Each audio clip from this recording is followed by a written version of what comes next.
So you've got your idea, you thought about your new business concept.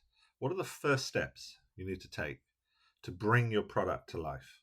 There's four things that I want you to focus on. And these are the first things I think you need to do when you've got your idea and we're going to start to bring the product to life. The first thing is to visualize it. And I want you to visualize it in your mind first. What is that product? What is that idea? How's it actually going to look?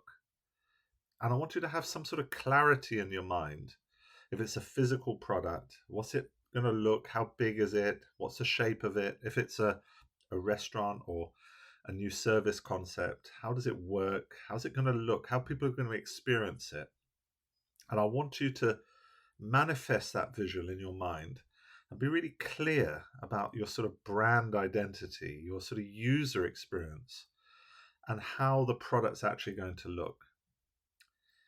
And then I want you to try and create a first visual of the product, perhaps using one of the AI platforms, and to sort of visualize the product in some way.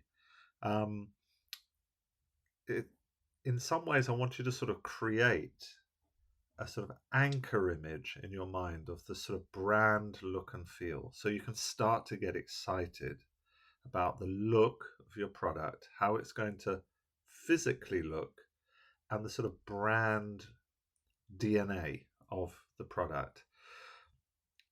And once you've done that, you'll start to get really excited, about the product itself. And you'll start to feel that it's quite tangible. So the first thing I want you to do is to sort of back an idea in your head and a visualization of that idea and create one or two images of the product so that it becomes real in your mind and you can physically see it and feel it. That's step number one. Step two, I want you to try and register the domains for your product, i.e., can you get the .com for that brand name that you want to create? It's really important that you register the domain as quickly as possible for your idea so that you own it, it's yours, you've got the IP on the brand name in terms of web. Even if it's a restaurant or a service or something that doesn't lend itself to the web, try and get the .com for that brand. It will help protect you in the long run, and it will really help also seed the product in your mind, that you've got both the visual in your mind and the .com protected. Also try and get any social handles like Instagram, TikTok, or Twitter. Get those handles also all registered so that at the very early stages, you've got your brand ID and idea created from a visualization perspective and a registration perspective, and just in terms of the web domains and the various social handles. So that's step number two. On to step three. This needs a little bit more thinking, and it's about setting up a cash flow for the idea, i.e., how much money do you need to start the project? And the way a cash flow works is it basically sets out the money you're going to make, the income over the first, let's say, 12 months, and also the receipts and the costs that are going to come into the business, so that you can see over the first 12 months how much money do you actually need to set up the business.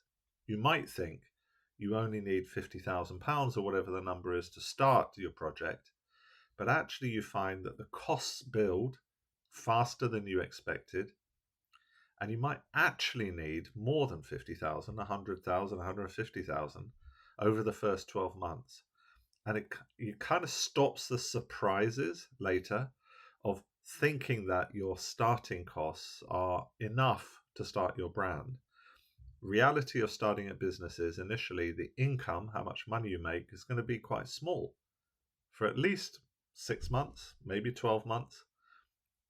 And the costs might be quite high.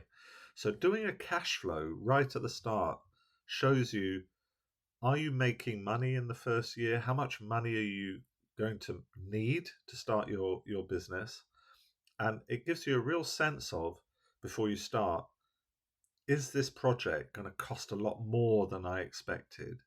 and how much money do I kind of need to properly start the project. And you need to at least have 12 months, ideally 18 months, maybe 2 years worth of cash ready when you start your project. Because the truth is, when you start, it's always costing more than you expected, and it takes longer to make the income than you thought. So having a realistic cash flow right at the start, even at idea stage, gives you an idea of how much money you're going to need, how much income you're going to make, and it sort of manages your expectations as you go into the project on how and when am I going to make my money. So doing a cash flow is number 3, and it's really important.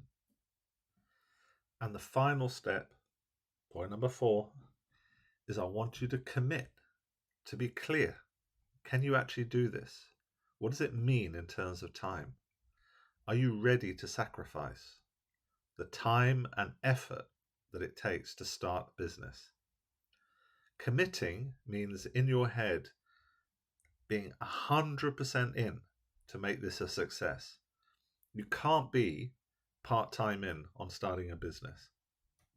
It needs your attention, your time, your focus, time away from your friends and family, and therefore committing and being clear that you're going to do this and it's going to be a success is a really important part of the early stages of starting a business. So commit, be all in, be ready to make it a success. Those are the first 4 things that I want you to get over and work on when you've got your idea to take the first steps in terms of setting up your business.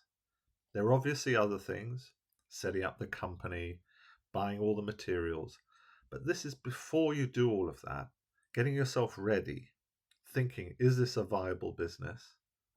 Creating the visualization in your mind, registering the basic nuts and bolts of the domains, and committing and getting yourself ready to take that jump.